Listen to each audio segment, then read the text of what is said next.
Bonjour bien-aimés de Dieu. Soyons un témoignage de l'amour de Dieu là où nous nous trouvons.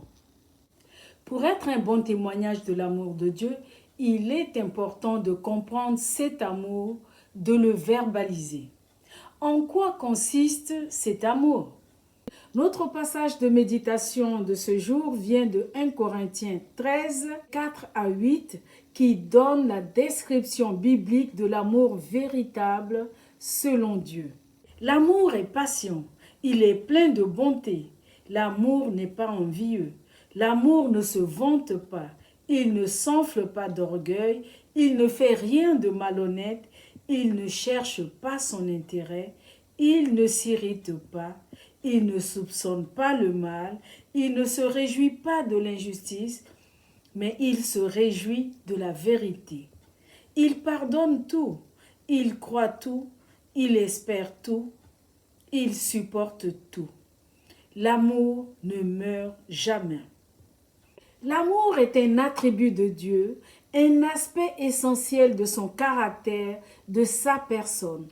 Il ne contredit en rien sa sainteté ni sa justice. Dieu est l'exemple parfait de l'amour véritable. Ce passage décrit l'amour comme la plus grande vertu et comme étant supérieur à toutes les autres qualités humaines. Il est merveilleux de voir que Dieu a donné à ceux qui acceptent son Fils Jésus comme leur sauveur personnel la capacité d'aimer comme lui par l'œuvre et par la puissance du Saint-Esprit. La première épître de Jean, au chapitre 4, versets 7 à 8, nous dit « Bien-aimés, aimons-nous les uns les autres, car l'amour est de Dieu, et quiconque aime est né de Dieu et connaît Dieu. Celui qui n'aime pas n'a pas connu Dieu, car Dieu est amour. » Dieu est amour, et il veut voir cet amour se manifester entre les êtres humains et particulièrement entre ses enfants. Il manifeste une joie indicible lorsqu'il voit ses enfants s'aimer les uns les autres et vivre dans la paix et en harmonie. Le vivre ensemble n'est pas toujours un long fleuve tranquille. Il peut même parfois être le révélateur de la confrontation des intérêts contraires, des ambitions contraires, des sentiments contraires. C'est là où notre passage du jour devient un véritable défi concret à relever, car comprendre l'amour de Dieu, c'est bien, mais le mettre en pratique, c'est mieux et c'est ce qui nous est demandé. Suis-je patiente, serviable, généreuse, humble, honnête, aimante, tolérante? Ce sont là des qualités essentielles pour vivre en bonne connexion les uns avec les autres et cultiver la paix. La bonne nouvelle, bien-aimés, est que ces qualités sont le fruit que le Saint-Esprit produit en nous quand nous le laissons faire son œuvre en nous.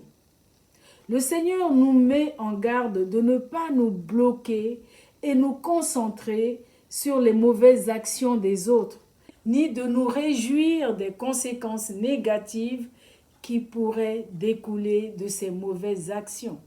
L'expression la plus forte de l'amour de Dieu nous est communiquée en Jean 3,16. En effet, Dieu a tant aimé le monde qu'il a donné son Fils unique afin que quiconque croit en lui ne périsse pas, mais qu'il ait la vie éternelle. Le même message est proclamé en Romains 5,8. Mais voici comment Dieu prouve son amour envers nous. Alors que nous étions encore des pécheurs, Christ est mort pour nous. Notre Dieu, qui est un Dieu relationnel, s'est donné lui-même par le sacrifice de Jésus-Christ, par amour pour nous, car l'amour pardonne tout. Quel bel exemple d'amour, n'est-ce pas? Prions ensemble. Merci Seigneur de nous montrer par ton exemple et dans ta parole le chemin de l'amour véritable. Tu nous apprends que l'amour véritable est un amour qui se soucie de la vérité, qui ne tolère pas l'injustice et qui œuvre pour la paix.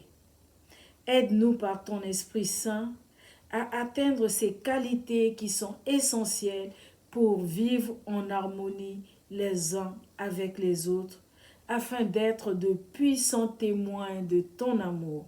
Au nom de Jésus. Excellente journée, le cœur rempli de l'amour véritable de Dieu.